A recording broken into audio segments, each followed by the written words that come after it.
Boa noite a todos. É uma felicidade, eu sempre digo isso, estar aqui nessa casa maravilhosa, que tem uma energia especial. Quando eu fui chamada a falar hoje, não designei o tema, e aí depois eu fiquei toda indecisa do que falar. E aí, porque tem tantos temas maravilhosos, e aí eu pedi inspiração diante do que a gente vem vivenciando, o que é que eu deveria falar hoje. E é comum eu ser sempre procurada por pessoas para questionar comportamento de filho. Eu sou mãe, eu tenho 2 filhos, a minha filha tem 32 anos e o meu filho tem 34 anos. E as pessoas que me conhecem acham que eu eduquei eles bem. Eu também acho. Bom, eu vou querer, antes de iniciar o tema, eu quero que vocês participem, que vocês me interrompam se quiser falar sobre o assunto. Mas eu queria, antes de iniciar, fazer algumas afirmações e verificar se vocês concordam com elas. Primeiro, vocês concordam que nós somos espíritos em uma experiência reencarnatória? Ou alguém aqui acha que não? Nós todos somos espíritos, né? E quando nós estamos encarnados, nós nos denominamos de almas, para diferenciar o espírito que está na espiritualidade ou erraticidade, como nós chamamos, e aquele que está aqui encarnado em uma experiência. Então, todos concordam. Bom, vocês concordam também que nós estamos aqui numa experiência encarnatória ou reencarnatória? Em expiação ou provas? Vocês concordam com isso? A maioria de nós, infelizmente, em expiação, né? Mas faz parte, né? E por que será, né, que a gente está em expiação? Porque certamente nós precisamos nos redimir, nos melhorar, e ainda temos um longo caminho para chegar, então, a ser um dia um espírito puro. Mas, mesmo aqueles que estão em expiação, também têm missões. Então, nós somos um misto de expiação e também missão. Porque aqueles que são pais e são mães sabem da grande missão, que é a maternidade e a paternidade. Vocês concordam? Porque não é uma coisa simples você trazer um espírito aqui à Terra, né? Você ajudar, você dá à luz a um espírito. E você, como pai, também dá todo o suporte. Então, é uma das grandes missões. É uma das missões de maior responsabilidade, porque nós não recebemos os nossos filhos, nós recebemos os filhos de Deus. E ele, um dia, está aqui no capítulo 14 do Evangelho segundo o Espiritismo. Um dia ele há de nos perguntar: que fizestes do filho que eu vos confiei a guarda? Então, nós precisamos tomar muito cuidado, porque um dia nós teremos que prestar contas dos filhos. E aquelas meninas novinhas que estão aqui serão mães. Então, os rapazes mais jovens que não são, um dia serão pais, porque isso é uma bênção. A maior felicidade do espírito quando está na erraticidade é saber que terá uma oportunidade reencarnatória. A maior felicidade do espírito é essa. E a maior tristeza do espírito, quando retorna à pátria espiritual, é perceber o tempo que ele perdeu aqui na Terra sem progredir. Bem, então uma das nossas missões, a nossa missão pessoal é reencarnar para nós progredirmos, para nos redimirmos. E uma grande bênção, uma das maneiras também de nós nos redimirmos é cuidar daqueles que nós trazemos à vida, que são os filhos do nosso Pai maior. Então, a maternidade, a paternidade é uma dádiva. E o lar é a primeira escola da alma. Não importa que se seja um casebre, uma casa muito luxuosa, não importa a condição, mas o lar será sempre a primeira escola do espírito. E tem uma história muito bonita contada no livro de André Luiz, chamado Libertação. Alguém conhece esse livro? Já leu? Não? Olha, eu convido vocês a conhecer a série do André Luiz. Ela é maravilhosa, ela é esclarecedora. E quando vocês se depararem com algo que não entenda, nós temos a facilidade de consultar a internet, né? Então, há explicações de cada capítulo, porque realmente André Luiz se tratava do Dr. Carlos Chagas. Ele é um espírito muito culto, que tem uma linguagem de um português mais arcaico, né? Diferente do nosso. Então, às vezes, nós encontramos dificuldades, eu encontro dificuldade. Mas nós temos, então, a bênção da internet para nos esclarecer. E lá, no livro Libertação, tem uma história, ela é contada de uma maneira mais difícil, mas eu a trouxe de uma maneira mais fácil para a gente entender. E lá tem a história de um espírito. E essa história é de um espírito de alto gabarito. É um espírito intensamente luminoso. Ela chama-se Matilde. E há séculos ela brilha na rota ascendente do bem. Ela estentorou amor, né? Ela irradia amor e sabedoria em larga medida. Mas agora Matilde programa uma reencarnação e ela tem um propósito, que é auxiliar alguns de seus amores que permanecem em estado de indigência espiritual ou então são espíritos que estão parados, né? Não evoluem, estacionados aqui na Terra, perdendo a reencarnação. Então Matilde planeja renascer como filha de uma antiga conhecida sua. Uma moça que já foi filha no passado. Então Matilde, aproveitando uma noite de sono da sua futura mãe, sendo uma entidade superior como é, a visita. Então, ela entretém com a sua querida uma interessante conversa. A saber que aquele anjo de luz pretende renascer, a moça não contém seu espanto. Contudo, Matilde esclarece sobre a importância do seu trabalho e da lei do trabalho. Afirma que a vida na Terra constitui uma imensa oficina, na qual é possível desenvolver valores eternos. Para isso, basta que o candidato à iluminação aceite os imperativos do serviço que a bondade divina lhe oferece. A seguir, Matilde formula alguns pedidos à sua futura mãe. O que será que a gente pediu, né? Quando a gente ia reencarnar? Porque nós participamos da nossa programação reencarnatória.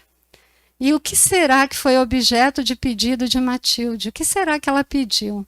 Olha que interessante, porque ela era um espírito evoluído. Será que ela pediu para renascer e receber uma educação formal primorosa? Será que quando ela pediu para nascer, sabendo talvez que nasceria em Bauru, ela queria estudar naquela escola que é trilíngue, né? Forci, ou alguma coisa assim, né? Que custa, parece que R$3.000 a mensalidade. Será que Matilde pediria isso? Bom, acredito que não. Será que ela pediu para ser resguardada de contratempos, a fim de ter uma infância rosada? Vocês acham que ela teria pedido isso também? Olha, eu não quero passar por nada, eu quero ter um berço de ouro, quero uma casa maravilhosa, não quero passar por nenhum perrengue. Será que Matilde pediria isso? Com nada disso, a Matilde demonstra preocupação. Ela esclarece a sua antiga filha sobre o aspecto santo da maternidade, na orientação dos espíritos renascentes. Ela afirma que o carinho quase sempre não falta no santuário doméstico. Ela sabe que na maioria dos lares há muito amor e há muito carinho. Mas que a ternura absoluta, e eu grifei isso, é tão nociva quanto a absoluta aspereza. Vocês concordam? Diz que as maiores possibilidades se perdem por falta de quem guie os reencarnantes no labirinto do mundo. Pede também para não ser recebida como uma boneca frágil e mimosa. Destaca que adornos externos não trazem felicidade legítima ao coração. Que a aventura, que a felicidade, ela decorre de caráter edificado e cristalino, que é base da boa consciência. Pede também para não ser relegada à inutilidade, a pretexto de ser protegida. Roga para não ser mimada, mas amada e orientada de forma criteriosa. A rogativa de Matilde indica bem o papel dos pais. Vocês concordam comigo? Tudo que ela pediu é lícito, é correto? Ao reencarnar, o espírito se vê privado das suas memórias e é muito suscetível à influência que lhe é colocada desde o berço. Na infância, ela deve ser objeto de intensos cuidados, a fim de não se direcionar para a irresponsabilidade, e sim para a vida reta. Então, na nossa grave tarefa educativa como pais, como futuros pais, nós devemos mesclar sabedoria e recursos da energia e da doçura. Caso contrário, as dificuldades da redenção dos nossos filhos que Deus confiou ficará muito prejudicada. Se alguém discordar, pode falar e a gente conversa sobre o assunto. Se as rogativas de Matilde estão corretas ou não. Bem, todos nós conhecemos a doutrina espírita, nós sabemos que quando o espírito deixa a Terra, ele leva consigo toda a herança de caráter que ele tem. Não é porque nós passamos desta para melhor que nós nos modificamos. Seremos os mesmos. E lá no despertar da nossa consciência, será possível que nós entrevejamos, né? Que nós possamos ver, então, as nossas histórias pregressas e a nossa última história recente aqui na Terra. E aí, como eu disse para vocês, o maior arrependimento dos espíritos são o tempo perdido. E nós podemos verificar, infelizmente, grande parte dos jovens e das crianças perdidas. E culpa será que é de quem? É lógico que o Espírito traz a sua história. Nós podemos pegar gêmeos que foram gerados, né? Mesma gestação, os mesmos genes, e apresentam espíritos totalmente díspares, diferentes. Cada um tem a sua personalidade. E cabe ao pai perceber onde tem que cortar as arestas e onde é que deve estimular para que esse espírito vá avante. E muitos pais com uma ternura exagerada. Eu quero dar para o meu filho tudo aquilo que eu não tive. E será que foi tudo aquilo que você não teve que te fez quem você é? Honesto, trabalhador, cumpridor dos seus deveres. Porque muitos pais hoje em dia aproveitam das facilidades tecnológicas e deixam seus filhos nos quartos. Ele não está na rua, ele está protegido dentro do quarto. Está lá no celular. Vai saber por onde anda essa criança lá dentro do quarto. Vai saber quem é que está cuidando da moralidade daquela criança. Então, nós não podemos delegar a nossa responsabilidade para a tecnologia, o computador, o celular. Nós temos que tomar cuidado. E cada época tem seu desafio. Os nossos pais de antigamente tinham o desafio da gente estar na rua, né, Alessandro? O tempo todo aprontando.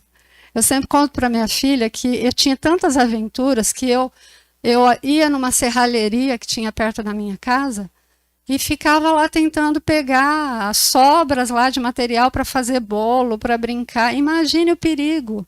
E não tinha cerca, e tinha máquinas de alta tensão. Eu falo que os anjos que cuidavam tinham muita tarefa. Mas os de hoje também têm, porque eles têm, além da tarefa de proteção, eles também têm uma tarefa maior, porque os pais deixaram os filhos, em sua grande maioria, para o quarto, para a rede cuidar. E isso é um perigo, porque a conta vai chegar. Quando a gente gasta no cartão de crédito, a fatura chega. E a fatura do filho chega também. E o que me deixa mais triste quando eu vou conversar com o pai, com o avô, que está sofrendo as consequências, né, de ter deixado os seus filhos, o que mais é difícil é que ninguém assume a sua própria culpa. Eles sempre falam, eu fiz o melhor. Só que o eu fiz o melhor foi dar tudo que aquela criança queria, foi fazer todas as vontades, foi colocar no melhor colégio, mas faltou o mais essencial, que era dar educação religiosa e educação moral. Porque nós, tenho certeza que vocês, nós tínhamos muito medo, porque tinha os anjinhos e os demônios, né? E quem será que estava atuando junto com a gente? Nós não entendíamos de espiritismo, mas nós tínhamos medo. O Deus, até que eu era católica, eu fiz primeira comunhão, fiz crisma, e o Deus que eu aprendi lá, ele era punitivo quando a gente fazia coisa errada, né? Então nós tínhamos o que temer. Mesmo se a minha mãe, meu pai não estivesse vendo o que eu estava fazendo, eu sabia que Deus estava vendo. E hoje em dia os jovens não tiveram as crianças há um pouco tempo atrás não tiveram nenhuma religiosidade. Então elas não temem nada. Tudo para elas é o que é palpável, o que os sentidos afirmam ser real. Conta na época de Sócrates, na antiguidade, lá antes de Cristo, olha a diferença, olha como nós evoluímos na sua grande maioria. Conta-se que naquela época o que era real era o espírito, e o que era matéria, o que era perecível era a matéria. E hoje em dia, se você for falar, eles vão dizer, não, Deus não existe, eu não posso tocar, eu não posso ver, ele nunca apareceu. E ele não tem, e muitos pais e avós não têm argumentos, porque também às vezes para eles faltam a base religiosa. Eles não criaram o hábito. Eu fui criada, e a maioria aqui da minha idade, a gente ia na missa todo domingo. A gente tinha aquele hábito. E todos nós precisamos ter um hábito de nos religar a Deus. Essa é a grande missão. O retorno ao Pai. Sempre dele viemos, para ele temos que voltar. E muitos pais relegaram isso. E aí eles dizem assim, ai Renata, mas coitadinha, ela estuda o dia inteiro, porque a escola, ela está na melhor escola, em tempo integral. Aí chega domingo, eu vou tirar ela da cama para ir na missa? Ou vou tirá-la da cama para ir no centro espírita assistir palestra? Pois deveria. Pois nós fomos. Nós também estudamos durante o dia todo e quando chegava em casa tínhamos tarefas a fazer. E a questão de tarefa, eu vou dizer para vocês que eu estudei, acredito que também a maioria, pelo método Montessori. O método Montessori era que a educação de ensino, antigamente, aplicava, acredito que até hoje seja o mesmo método. E aí as pessoas ficam achando que é só para o lado pedagógico, para a escola aplicar o método Montessori. E eu gostaria que quando vocês saíssem daqui, procurassem no Google sobre esse método Montessori. E aí vocês vão se surpreender que ele não é só para a questão escolar. Ele é para a vida da criança, até ela se tornar um adulto. E vocês vão ver que tem uma tabela lá de atividades que desde os 2 aninhos a criança tem que ter. Eu não me lembro exatamente, mas vai graduando. Com 3 anos, a criança já tem que ser ensinada a arrumar a cama. Vocês acreditam? É lógico que vai ser aquela arrumadela, né? Maravilhosa. Mas que o pai tenha sabedoria de não ir na frente da criança rearrumar a cama.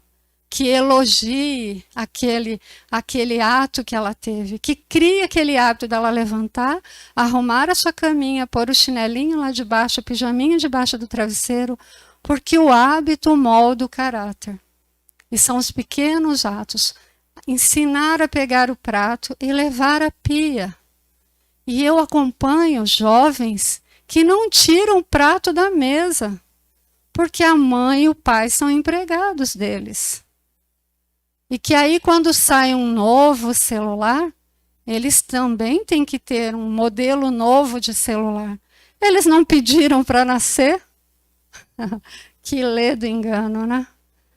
Não é verdade? Nós pedimos, imploramos, ficamos lá numa fila para cada um daqui. Está aqui, nós passamos na frente de 3. Então, nós precisamos fazer com que os nossos filhos entendam. Nada, a vaca não dá leite se você não for lá tirar. Tem muita criança que acha que o leite nasceu na caixinha. Lógico, né? Vai um exagero. Mas acha que tudo vem fácil.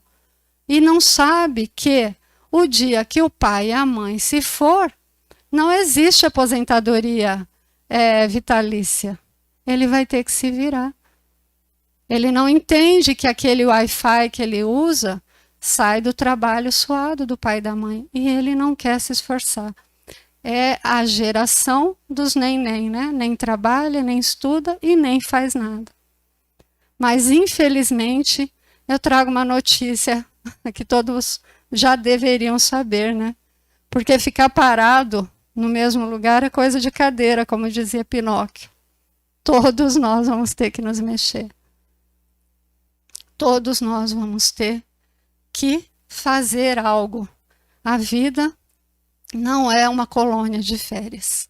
E aqui nesse capítulo, né, nas instruções dos espíritas, há um alerta, né, que fala: ó espíritas, compreendei agora o grande papel da humanidade. Compreendei que quando você produz um corpo, a alma que nele habita vindo espaço para progredir. Inteirar-vos de vossos deveres e põe todo o vosso amor em aproximar de Deus essa alma. Olha aqui o dever principal. Não está escrito aqui, Jesus não colocou aqui, nem os espíritos instruíram dizendo: colocai o seu filho no melhor colégio. Dê o celular de último tipo, o tênis da melhor marca. Não. Está escrito aqui, primeiramente, aproximar essa alma de Deus. Porque, como eu disse, dele viemos, para ele voltaremos. Tal missão que está confiada e cuja recompensa recebereis, se fielmente cumprirdes. Os vossos cuidados e a educação que dareis auxiliarão o seu aperfeiçoamento e o seu bem-estar futuro. Lembrai-vos que cada pai e cada mãe será perguntado: o que você fez com o filho que eu confiei à vossa guarda? Então, o tempo todo nós precisamos pensar. E quem dizer: ah, mas o meu já não dá mais, já está perdido. Eu tenho um amigo que diz isso. Que disse isso outro dia para mim. Eu estava para ir dar palestra e ele não parava de falar. E, não, mas eu não tenho culpa nenhuma. Tinha, eu acompanhei a criação. Eu acompanhei porque era assim, era um menino lindo, maravilhoso, perfeito, inteligentíssimo. E toda vez que ele queria alguma coisa, ele fazia birra, ele batia o pé e eles cediam. E aí foi se avolumando. E aí, cadê aquele menino maravilhoso indo para a igreja? E ele diz, não, mas eu levei. Sim, eu sei que ele levou, mas ele não dava exemplo dentro de casa. Porque não basta, os filhos observam todo o nosso comportamento. Aquela história que a gente ouvia falar, faço o que eu falo, mas não faço o que eu faço, não tem mais lugar. Os filhos, os espíritos são inteligentíssimos, eles observam. Eles dizem, ah, mas você fez tal coisa errada. Outro dia eu ouvi uma história que eu também acompanhei, infelizmente, e a gente percebe lá na frente o que vai dar. Então, o menino começou a namorar. Já com seus 13, 14 anos, levava a namorada para o quarto, e um dia nós estávamos lá na casa deles, nós fomos comer uma pizza, e a namorada sai muito brava do quarto, dizendo que o rapazinho havia agredido ela. E aí ela foi embora, porque ela reclamou, e os pais falaram, ah, tá, não, mas isso não é nada, ah, ela é muito melindrosa, falaram pra gente. E não foram lá perguntar para o menino o que havia acontecido e corrigi-lo, né? Não precisa bater, mas precisa conversar, precisa explicar. Principalmente hoje, violência da cadeia. Não precisa mais representação. O fato da violência em si, mesmo que você queira ou não, se tiver polícia envolvida, se alguém denunciou, vai responder processo. Não depende mais de você ir lá e falar, ah, olha, me arrependi, tira a queixa, não foi nada. É agora um interesse do Estado para coibir a violência. Então, isso se passou. E hoje ele já é um homem casado. E o que acontece com esse nosso homem casado? Responde vários processos, por quê? Bateu na esposa. Então, uma atitude que deveria ser coibida lá no início, ela foi se avolumando. Ela foi se avolumando. Então, hoje os pais têm que pagar advogados, quando eles poderiam ter corrigido, conversado com esse rapaz. Eu me lembro que uma vez o meu filho ergueu a mão e bateu na minha filha, deu um tapa, coisa de criança. Eu sentei com ele e falei, não existia ainda Maria da Penha. E eu disse, um homem não bate em uma mulher nem com uma rosa, porque ela tem espinho. Você não pode bater na sua irmã, você é mais forte que ela. Olha os seus braços, olha a sua constituição. Então você não pode mais fazer isso.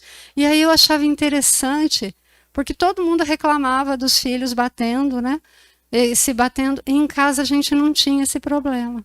Eu não sei se eu fui tão atemorizante que ele nunca mais ergueu a mão para a irmã. E é um cavalheiro. Todas as meninas que ele namora vêm falar, ah, o que a senhora fez com o Rafael? Ele é um cavalheiro.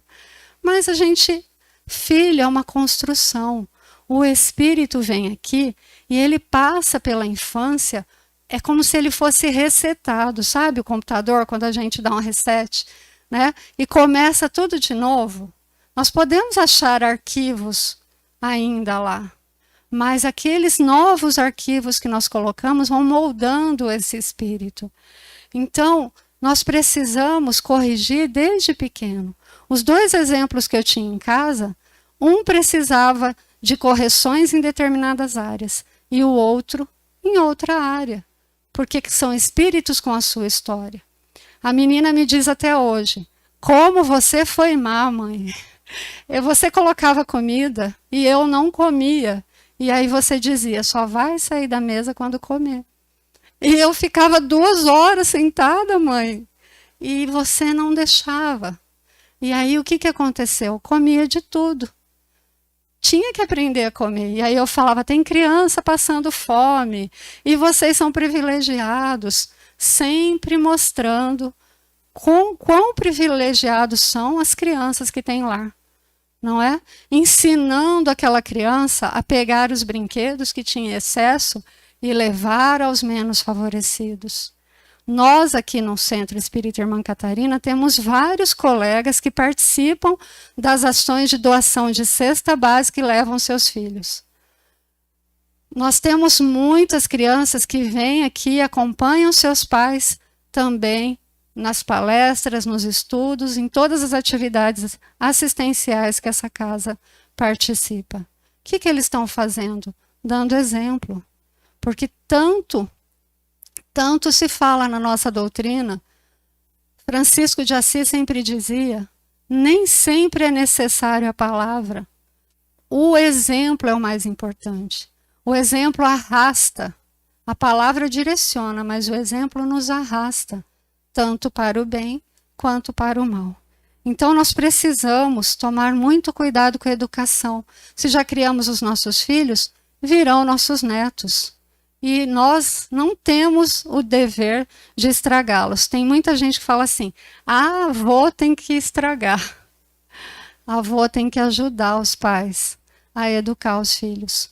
Porque nessa época que nós estamos passando, mais ainda se faz necessário a ajuda de toda a família, de todo o clã, dos mais velhos, para que os pais não deleguem ao celular e ao quarto a educação de seus filhos. Eu tenho uma sobrinha que ela tem já 8 anos de idade e ela questionou a mãe dela por que ela não tinha celular e as amiguinhas tinham. E aí a mãe dela disse, é porque eu não quero dar um celular para você para que você não seja educada por ele. Os pais que dão celular para crianças pequenas não querem ter cuidado, não querem dar atenção, não querem contar histórias para os seus filhos. Mas nós podemos fazer uma troca. Se você quiser, a mamãe te dá um celular e deixa de participar todas as noites no seu quarto, de contar história, de a gente sentar e assistir um filme. Aí com o celular você assiste no seu quarto, você faz o que você quiser. Você quer? E ela falou, de jeito nenhum, mamãe. Eu quero você.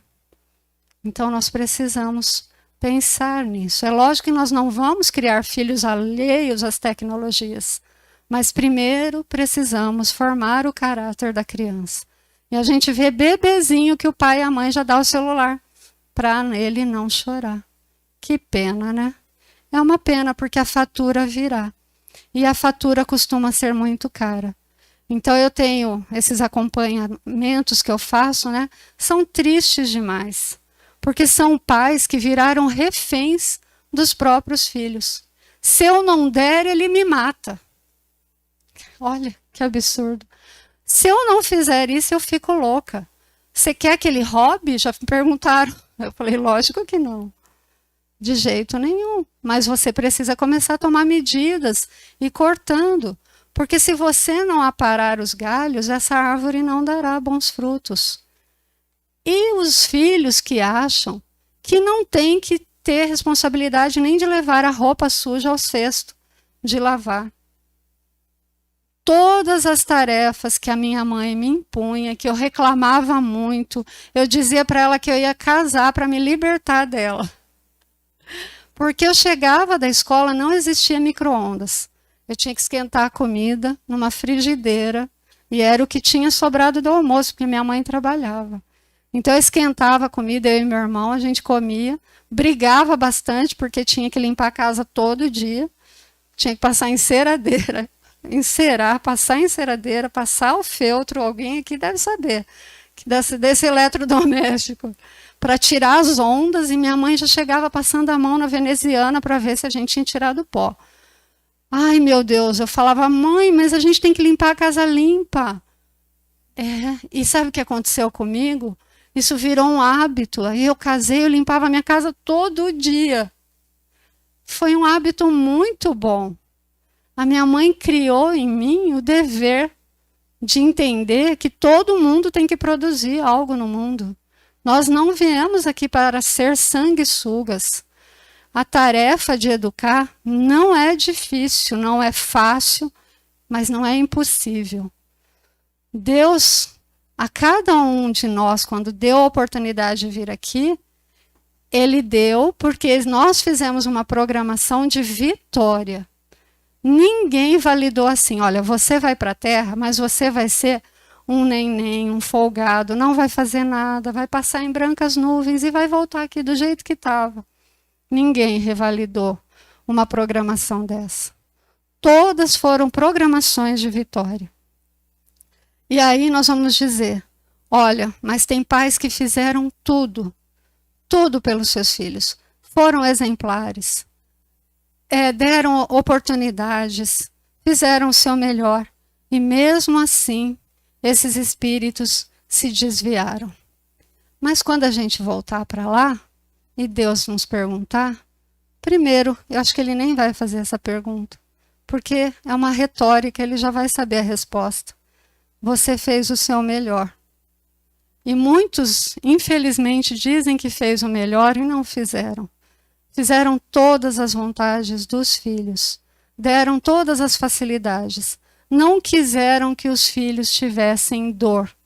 E a dor é a bênção de Deus aos seus eleitos. É aquela dor que nos faz mais humildes, que nos faz correr atrás de sermos melhores. As famílias, elas são constituídas, em sua grande maioria, por espíritos que se amam. Mas, em algumas vezes, ela é formada por espíritos que precisam se reconciliar. Então, são aqueles filhos difíceis, muito difíceis, que são um desafio. Mas nós não podemos esquecer que Deus não dá o frio maior que o cobertor. Se nós recebemos aquele espírito, um de nós foi culpado daquela situação conflituosa que sempre acontece. Então, aquele que tem mais conhecimento tem que ter mais amor, mais paciência e saber não ceder às exigências que esses espíritos vão fazer. Os filhos, eles testam os pais. Eles testam para ver qual é o limite. E quando eles encontram o limite, eles ficam felizes. Porque se a gente deixar, o céu é o limite. Imagine quanto eles não vão aprontar. Se a gente não der necessidades para os nossos filhos, não explicar para você poder ter isso, o que é que você vai fazer em contrapartida? Eu trabalho para colocar dinheiro em casa. E você não pode também colaborar com as atividades domésticas? Eu já ouvi tantas coisas absurdas. Eu já ouvi alguém dizer assim, ai, mas ela vai ser médica. Então ela vai ser rica, né? Pressupus eu, né? Então ela não precisa fazer nada na casa dela porque ela vai ser rica. E aí, essa pessoa que me disse isso, a filha não é médica, não vai ser nada, porque ela não tem nenhuma necessidade de se virar. Mas digamos que fosse. Eu conheço tenho vários amigos médicos que têm que fazer muitos deveres dentro da sua casa. Principalmente numa época que nós estamos, que empregado é algo de famílias de muita posse, né? Porque a gente tem que pagar todos os encargos trabalhistas que as empregadas merecem, como todos os trabalhadores. Então, não é todo mundo mais que pode ter. Antigamente, as pessoas pagavam mal, elas não tinham direito nenhum, então a grande maioria tinha empregadas. Hoje em dia não pode mais ter. Eu me lembro que os meus filhos, eu tinha uma faxineira. Então, no dia anterior, eles falavam assim, mas amanhã a dona Dirce não vem? Por que eu tenho que lavar a louça? Eu falava, lá não vem para lavar a louça. Tem que lavar, secar, e secar dentro da pia, deixar impecável. Eu fazia assim com o dedo. Uma vez meu filho falou, mãe, eu tenho uma vontade de arrancar o seu dedo quando você faz assim. O que aconteceu? O Rafael, ele lava a louça, ele seca, guarda e deixa a pia impecável. Então, nós vamos criando hábitos nos nossos filhos. Às vezes eles criticam, mas aquilo fica incrustado dentro deles. Eles acordam cedo, porque eu pensava assim, um dia vai ter que levantar e trabalhar cedo, então vai levantar cedo sempre. Colocava na escola de manhã. E aí, quando a escola passou, um passou para o horário de manhã, outro para da tarde, aquele que estudava à tarde acordava cedinho. Olha o condicionamento que a gente cria para o bem e para o mal. Porque eu tenho amigos que os filhos saem de dentro do quarto 12h e 3h da tarde. Sai do quarto, vai lá e fala para a empregada, você não vai limpar o meu quarto? A empregada diz, já está na hora de eu sair, sinto muito, fica para amanhã. E amanhã acorda às 3h e assim vai. O que será dessas crianças, desses adolescentes, quando não tiver mais quem financie essa vida boa para eles? Não é? Será que a gente para pensar que às vezes você está fazendo um bem mal para o seu filho? Só a necessidade que faz o sapo pular. E o evangelho é incrível, não é? Porque o evangelho foi escrito, passado, né, as explicações em 1858 por Kardec, 68. E ele é atual, ele fala de questões que nós estamos enfrentando hoje. E ele diz as diretrizes que a gente deve tomar. E muita gente fala assim, filho não vem com manual. Nós viemos com manual. Tá aqui, ó. Tá aqui. E tem muita gente ainda que me deixa mais pasma ainda. Outro dia falaram assim, quem foi Jesus? Um jovem. Aí eu falei, ai meu Deus, eu tenho que começar desde a evangelização. E aí é culpa de quem, gente? Quem será que vai ser questionado sobre essa falta de base? Então a rogativa de Matilde sobre o papel dos pais é muito importante, é legítima. E os filhos vão exigir cada vez mais daquele que não sabe pôr limite. Aquele que não souber pôr limite será um dos mais infelizes já na Terra. E se não der tempo de ver o resultado da falta de limite, verá onde estiver e lamentará a irresponsabilidade do ser que deixou aqui na Terra. Agora imagine a gente chegar lá sabendo que nós fizemos um bom trabalho. Não adianta querer deixar uma fortuna enorme para o filho. Dinheiro vai, dinheiro não aceita desaforo. E criança que não sabe fazer nada, adolescente que não sabe fazer nada, também não saberá administrar o seu dinheiro. Não podemos também cair naquela falácia que eles dizem, todo mundo faz desse jeito.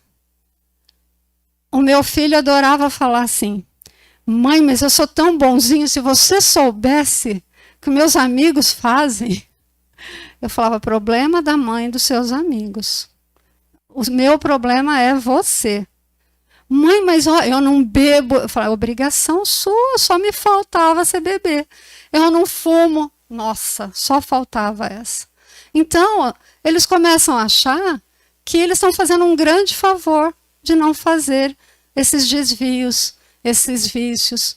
Existe até um termo que a gente fala normose, né? É normal, então todo mundo faz, isso é normal. É normal na casa do vizinho, na minha não é normal, não. Mas olha, se a gente apertar muitos jovens, eles se suicidam. Lógico, eles não tiveram nenhuma base. Eu, na época que eu era jovem, a gente ainda chorava muito quando se apaixonava e não queria mais ninguém se não fosse aquele menino que nos desprezou. Eu falei para minha mãe que eu ia virar freira. Não queria mais ninguém. Aliás, eu queria morrer. Mas eu tinha lido um livro espírita que caiu na minha mão e que falava que não podia desistir da vida. Porque a gente é daquela época mais romântica, né? E eu falei, ai meu Deus, então eu vou ser freira mesmo.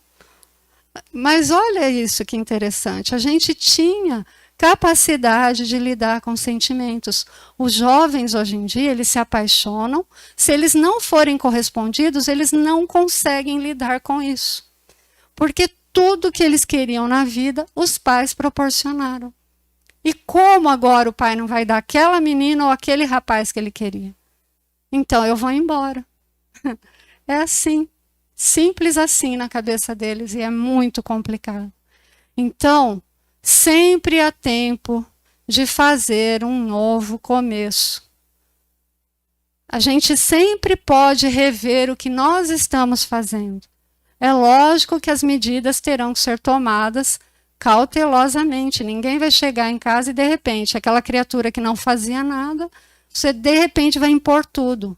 Você precisa ter uma conversa, explicar que tudo tem uma contrapartida. Se precisar de ajuda de psicólogo também, se precisar de atendimento fraterno também, se precisar de apoio de outros jovens, tem as mocidades espíritas em todas as casas, para mostrar que aquele sentimento que ele tem de rejeição, de não se enquadrar em nenhum grupo, acontece com os outros também.